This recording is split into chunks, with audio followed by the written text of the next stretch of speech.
কিভাবে টাকা জমাবেন, প্রথমে একটা খাতায় নোট করবেন কিভাবে টাকা জমাবেন এবং কিভাবে টাকা পয়সা কিসের মধ্যে জমাইলে সবচেয়ে বেশি আপনার ভালো হবে সেটা একটা খাতায় নোট করবেন, কোন জায়গায় কত টাকা খরচ করবেন।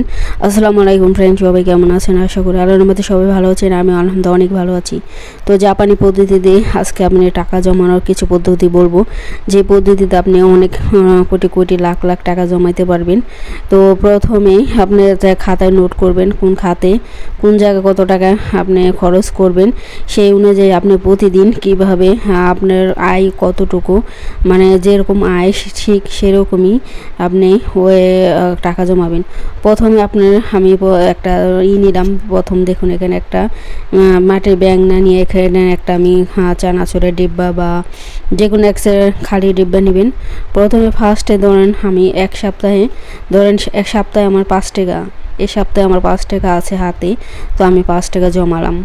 এভাবে 5 টাকা, পরের সপ্তাহে আমি 10 টাকা জমাতে পারলাম, 10 টাকা, পরের সপ্তাহে 10 টাকা, তারপরের সপ্তাহে মানে আপনার এক সপ্তাহে বেশি টাকা থাকে, কোনো সপ্তাহে কোনো মাসে কম টাকা থাকে, যে আপনার মাসে কোন জায়গায় এক এক মাসে এক এক জায়গায় বেশি রকম টাকা খরচ হয়ে যায়।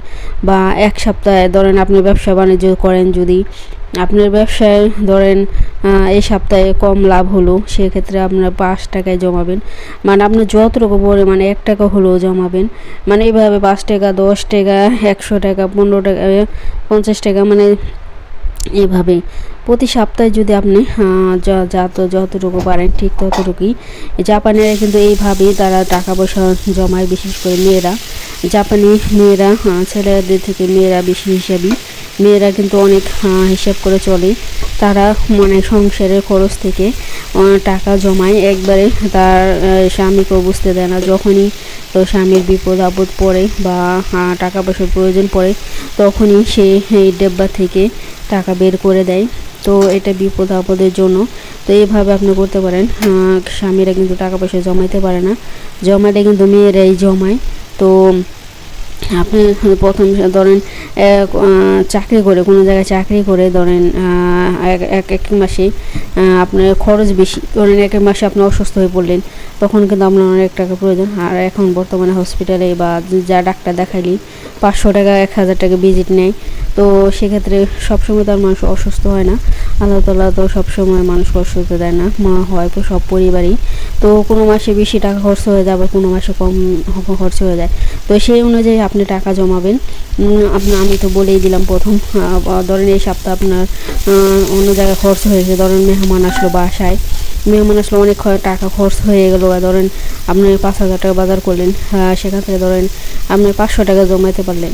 আবার পরের সপ্তাহে ধরেন মেহমান আসলো না, আপনার 5000 টাকা আপনি বাজার করবেন, সেক্ষেত্রে আপনার 4000 টাকা বাজার করলেন, 1000 টাকা বেঁচে গেল, তখন ওই 1000 টাকা আপনার ডেবার ভিতরে রেখে দেবেন। এভাবে ধীরে ধীরে ধীরে দেখবেন ডেবার ভিতরে একদিন 1 কোটি টাকা হয়ে গেছে মানে। আর এই টাকার জন্য আপনি যে টাকাটাই জমা না কেন ওটা কাউকে বলবেন না, এটা এমন জায়গায় রাখবেন, গোপন জায়গায়, যাতে কেউ না দেখে, ছেলে মেয়ে বা জামাই, এটা শুধু আপনার নিজস্ব অ্যাকাউন্টেই, পার্সোনাল। তো আপনি এভাবে কিন্তু মহিলারা ঘরে সংসারের পাশাপাশি এভাবেই কিন্তু টাকা জমায়, আর কাউকে কাউকে বলে না, কারণ বললে তো জেনে যাবে।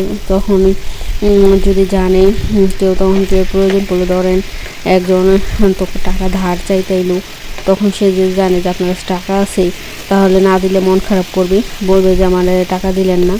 তো এরকম কিন্তু এমনভাবে আপনার টাকা জমাবেন যারা কেউ না জানে। তো একান্ত গোপনীয়ভাবে আপনার স্বামীকেও জানতে দেবেন না। যখনই আপনার স্বামী বা সন্তানের মা বাবার বিপদ আপদ হয়, ডাক্তার দেখাবেন, চিকিৎসার জন্য অনেক টাকা প্রয়োজন, তখন টাকা থাকে না, তখন যদি আপনি এই টাকাটা বের করে দেন, তাহলে কিন্তু আপনি সবার কাছে অনেক মানে ভালো থাকবেন, না বুদ্ধিমত্তার পরিচয় দিব যে না আমার বউটা অনেক বুদ্ধিমান, মানে বিপদের সময় সে অনেক আমাদের কাজে লেগেছে। তো এইভাবে। আর জাপানিরা কিন্তু একটু, মেয়েরা বিশেষ করে কিপটা, ছেলেরা কিন্তু অনেক মানে টাকা খরচ করে তারা। আর জাপানের মেয়েরা বলেন ছেলেরা অনেক পরিশ্রমী, তারা সব কাজ করতে পারে, এমন কোনো কাজ নাই যে করতে পারে না। তারা ছেলেদের পাশাপাশি মেয়েরাও সব কাজ করে, মানে বাইরে আর আমাদের বাংলাদেশে তো বিশেষ করে মেয়েরা বেশি লজ্জা পায়, সব কাজ করতে লজ্জা পায়, কিন্তু ওই দেশের মানুষ কোনো লজ্জা নাই, তারা সব কাজ করতে পারে। সবাই সুন্দর কমেন্ট করে দিবেন। আর এখানে আমি মুরগির তরকারি রান্না করতেছি ভিডিওতে। মুরগি মানে প্রথমে ভেজে নিলাম, ভেজে তারপরে আমি এটা ঝোল করে রান্না করব লাউ দিয়ে। ভয়েস দিতে আসলে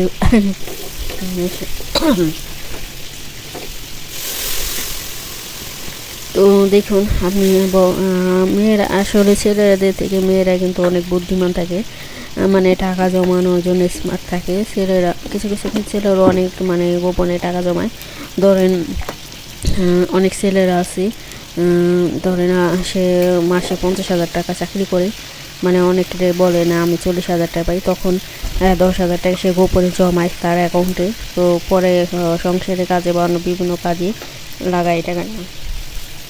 তো অনেক ছেলেরা আছে মানে সংসারে সব টাকা দিয়ে দেয়, আবার অনেক মেয়েরা আছে বলে যে তুমি সব টাকা দিয়ে দাও, নিজের জন্য যে কিছু রাখতে পারো। তখন ছেলেরা না, কিছু কিছু ছেলে আছে মনে করেন অনেক বুদ্ধিমান, মানে নিজের জন্য কিছু টাকা জমায় রাখে। তো এভাবেই ছেলে হোক মেয়ে হোক, যদি আপনি বুদ্ধিমান হয়ে থাকেন, ট্যালেন্ট হয়ে থাকেন, তাহলে নিজের জন্য কিছু রেখে দেবেন। কারণ পৃথিবীতে দেখবেন আপন নিজের সে সবচেয়ে বেশি বল। ধরেন আপনার যদি কিছু টাকা থাকে, তাহলে দেখবেন সবাই আপনারে করতে চাইবো বা সম্মান দিব। আর যদি টাকা পয়সা না থাকে, কিছুই না থাকে, আপনার শূন্য থাকেন, তাহলে কিন্তু কেউ দাম দিব না, কেউ সেবা যত্ন করতে চাইবো না। ধরেন আপনি অনেক অসুস্থ হয়ে পড়লেন, তখন আপনার কাছে যদি টাকা থাকে, আপনার অ্যাকাউন্টে ধরুন 5-6 লাখ টাকা থাকে, তখন অনেকেই আপনার দায়িত্ব নিতে চাইবো না যে তার টাকা আছে, তার চিকিৎসা করব বা সেবা যত্ন করব। কিন্তু আপনার যদি কিছুই না থাকে, তখন সবাই অবহেলা করবে আপনাকে, তখন অবহেলা আপনার দিন যাইব, আপনার মনে কষ্ট পাইবেন অনেক। কিন্তু এটা না করে নিজের জন্য কিছু করা ভালো। মানে ভবিষ্যতে মানুষ সারা জীবন জোয়ান বা কাজ করার ক্ষমতা থাকবো না, একদিন অচল হয়ে পড়বে। তখন যদি আপনার কিছু টাকা পয়সা থাকে বা ধন সম্পদ থাকে, তখন কিন্তু আপনি নিজের জন্য নিজে একটা কিছু করে বা একজন মানুষ রেখেও, একজন কাজের মানুষ রাখলেও আপনার তাকে টাকা দিতে হবে।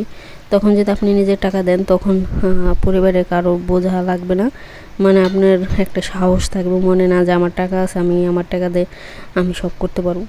তো এভাবেই নিজের বুদ্ধি চালিয়ে, নিজের মাথা খাটিয়ে আপনারা ছেলে হোক মেয়েরা কিছু হইলেও যতটুকু পারেন, প্রতিদিন 1 টাকা পারেন, 2 টাকা পারেন, 50 টাকা পারেন, যার যতটুকু সামর্থ্য কোলায় ততটুকু আপনি নিজের জন্য কিছু জমাবেন। তাহলে দেখবেন আপনার ভবিষ্যৎ উজ্জ্বল হবে, সুন্দর হবে, সবাই আপনাকে ভালোবাসবে, কেউ অবহেলা করবে না। এই যে দেখুন আমি সবজি দিয়ে কিছু সবজিকে আলু টমেটো এগুলো দিয়ে আমি মুরগি রান্নাটা করব ঝোল করে, এজন্য বড় হাঁড়ি নিয়েছি। তো আজকের ভিডিওটা কেমন লাগলো আপনাদের? ভালো লাগলে অবশ্যই সবাই লাইক কমেন্ট করবেন। যারা সুন্দর সুন্দর কমেন্ট করেন আমার ভিডিওতে, তাদেরকে অসংখ্য ধন্যবাদ। আর যারা আমার চ্যানেলটি সাবস্ক্রাইব করছেন, তাদেরকে অসংখ্য ধন্যবাদ। সবাই ভালো থাকবেন, সুস্থ থাকবেন। আল্লাহ হাফিজ।